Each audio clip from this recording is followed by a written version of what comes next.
I played Highguard for 5 hours, and it gave me violent Concord flashbacks. My favorite thing right away is the feel of the gunplay. Completely different from any other game I've played in terms of battle royale or extraction shooter. It's kind of none of those things and then all of those things all put together. So far, the game's been pretty fun. I mean, I think it's like battle royales are, but like it's just constant action. I can already tell it's going to be super, super competitive, and I pray for those who are going to be playing this game. Sort of scratching the fast-paced FPS that I've always been like looking for. The game mode at first was something that I definitely had to learn to get used to, but now that I'm kind of in it with my trio and we understand the process of like what to do, where to go, how to fight, there's some moments that we definitely were able to make together as a team. I don't know if there's anything quite like it, to be honest. It's a different kind of game that I've never played before, and I really enjoy the fight mechanics. Mechanical aspect of the game feels great. Everything feels really smooth, and again, something very familiar to me. I don't really like tack shooters and the fact that the round takes so long to start, and then you have to wait, and then if you're dead, you have to wait more.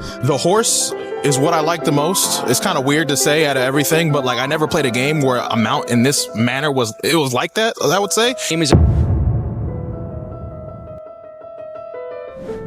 Highguard is getting absolutely mass hated right now. And honestly, I almost feel bad for the devs. Not in a sarcastic way either, like genuinely. But at the same time, yeah, this is kinda what happens when a game feels out of sync with what people actually want to play right now. And I think that's the core problem here. Because if we're being real, a lot of people just aren't in that hardcore PvP grind set anymore. Or at least, not in this flavor of PvP. Call of Duty is still Call of Duty. Battlefield still has its lane. But when something new tries to slide into that same crowded space, it has to be special. But Arc Raiders, way more fun for me personally. And that kind of says everything. This isn't a charity. Nobody owes any game their time. Time is the most expensive currency we have. We like what we like. We play what feels good. We vote with our wallets. We vote with our hours. That's just reality. Now here's the part people don't talk about enough. Let's say Highguard started development 5, 6, 7 years ago. Back then, Overwatch was exploding. MOBAs were everywhere. Hero shooters were the future. Everybody wanted their own version of that success. So honestly, the devs probably had the right idea at the time. They just finished the game too late. Trends moved, tastes shifted, players burned out. Maybe if this game dropped in 2023, it would have landed softer. Maybe. Game development is brutal like that. It's not like YouTube where Xbox is dying starts trending today and you can upload a video tomorrow. Games take half a decade, which means you're not betting on what's popular today. You're gambling on what's going to be popular 5 years from now. And that's insanely hard. That's why I always point to Sandfall as a perfect example. They didn't chase a trend, they created one. Meanwhile, Highguard kind of feels like a collage of past trends stitched together. Magic, guns, medieval stuff, siege towers, bears, Excalibur, mining ore, raids, PvP, extraction-ish vibes. It's like someone dumped every cool idea into a blender and hit max. On paper, that sounds exciting. In practice, people are calling it blurry, visually messy, boring. Huge maps, tiny player counts. You're running more than you're fighting. It says fast-paced shooter, but then asks you to mine rare earth metals like you're playing a survival crafting game. That tonal clash alone is enough to lose people. Then you've got server issues. Players leaving constantly, lobbies collapsing, getting booted back to menu, login queues. So let's read some Steam reviews. Don't worry, there is one good positive review in here too. But regardless, you'll see that even the positive one is kinda complaining about the same things the negative ones are. And then I'll give you my final honest takeaway. I apologize for being negative, but this game is unfortunately not very well executed. There are too many design mechanics that clash or don't feel fully realized. It's like 4 game concepts put together with little cohesion. For example, the characters feel like they were designed for a game with much smaller maps. The tutorial teaches you that you need to break walls, but there aren't really many environments to use that ability besides the bases. All the other characters have little to no emphasis on that too. The looter-shooter mechanics make no sense in a hero-shooter style game, because what's the point of the hero's abilities? Then it's like, why have a shop? Do you want us to explore the map or stock up? I get the shop idea, since this is essentially ARAM from League of Legends/Dota in first person. But the difference is with that, you have a constant flow of enemies and you can teleport home to buy things. Finding things on the map akin to Borderlands Roblox or Fortnite makes sense because those games encourage exploration. This game does not have the map design or game incentive to do that. I genuinely gave this a shot, but it feels like the trailers severely mislead you. The biggest problem, personally, for me, is no design cohesion. I can't tell what aesthetic this is trying to go for. It feels like it wants to be fantasy steampunk, but it's too sci-fi to even carry that. I wish the best for the devs, but I do not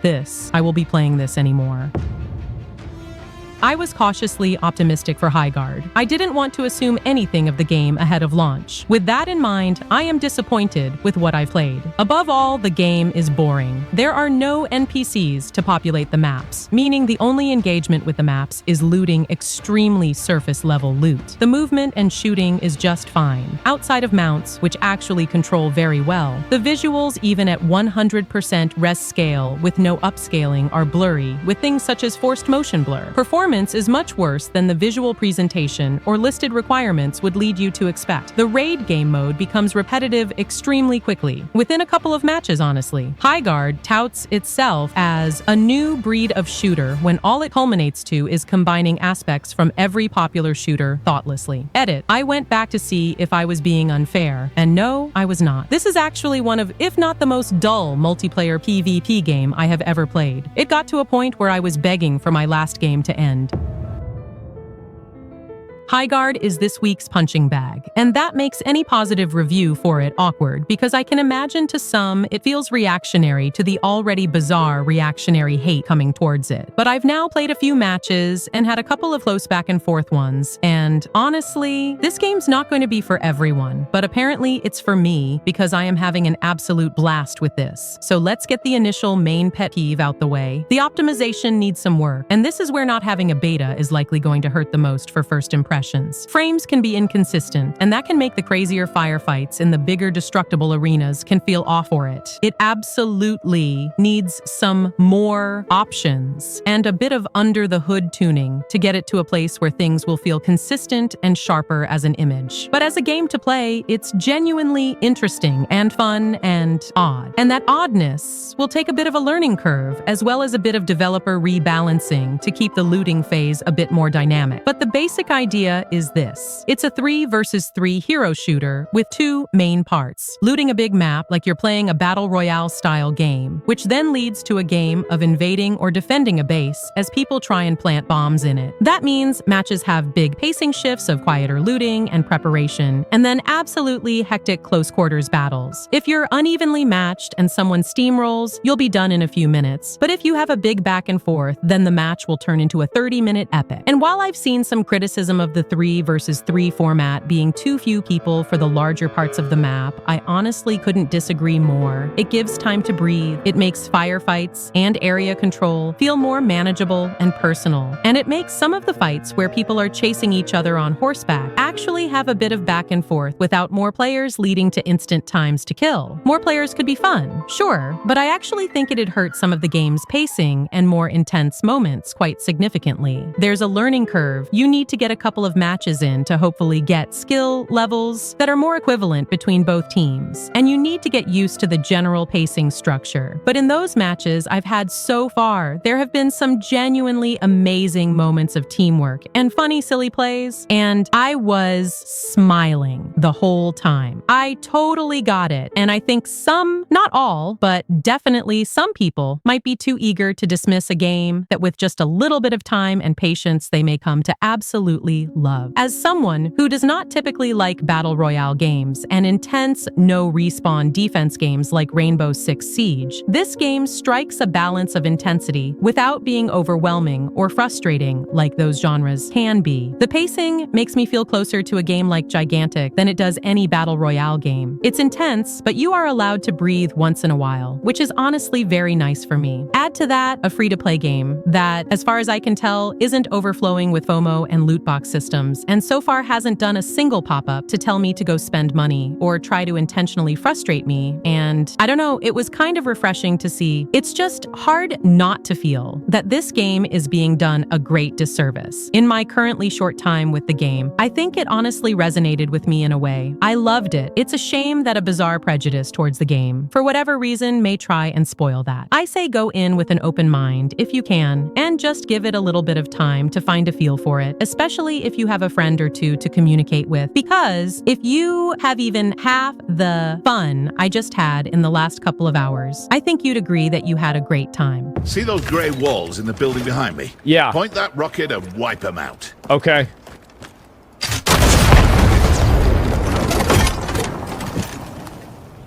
Warden, I get needing to practice, but try it on someone else. Gotta say, I'm envious of such power, kid. All right, to be fair, that was funny. All right, here's the honest vibe I'm getting after reading all this stuff and watching how people are reacting. Most people aren't even saying Highguard is some catastrophic dumpster fire. They're saying something way worse. They're saying it's boring, and boring is lethal. Because bad games still get talked about. Bad games still get clipped. Bad games still become memes. Boring games? They get quietly uninstalled. That's the tone across Steam, Twitter, and basically everywhere else. You keep seeing the same idea phrased different ways. Not terrible, not broken, not unplayable, just dull, forgettable, uninspired. And once a game gets that label, it's almost impossible to shake. A huge part of it comes down to how Highguard feels like a Frankenstein of old trends. Hero shooter, extraction light, siege mechanics, looter elements, PvP focus. A little bit of everything that was popping off years ago. On paper, that sounds ambitious. In practice, it feels like feature creep. Instead of feeling like a bold hybrid that creates something new, people feel like they're playing a checklist of mechanics they've already experienced in better games. Then you get into the pacing, 3 versus 3, on massive maps. That alone explains half the complaints. Players are spending more time running than fighting. Maps feel empty, quiet, lifeless. Multiple people straight up said these spaces feel like they were designed for 5 versus 5 or 6 versus 6, and someone just slapped 3 versus 3 on top. So what happens? Long stretches of nothing, then a sudden fight, then back to jogging simulator. That rhythm kills tension. Ironically, the thing people praise the most? The mounts, which is probably not what you want to be the standout feature in a shooter. Visually, there's another big issue. Blurriness, forced motion blur, inconsistent frame rates, performance that feels worse than the visuals justify. First impressions matter more than ever. And Highguard's first impression, for a lot of players, is technical frustration. Add on top of that the lack of life in the world. No NPCs, no ambient activity, no side encounters. The environment exists mostly as a place to loot in, so everything starts to feel sterile, like a map made for mechanics, not a world made to be lived in. Then there's the marketing side of this whole thing. Calling the game a new breed of shooter was a massive self-own, because the community doesn't feel like they got something new. They feel like they got something very familiar. So instead of curiosity, you get backlash. And instead of patience, you get memes and uninstall screenshots.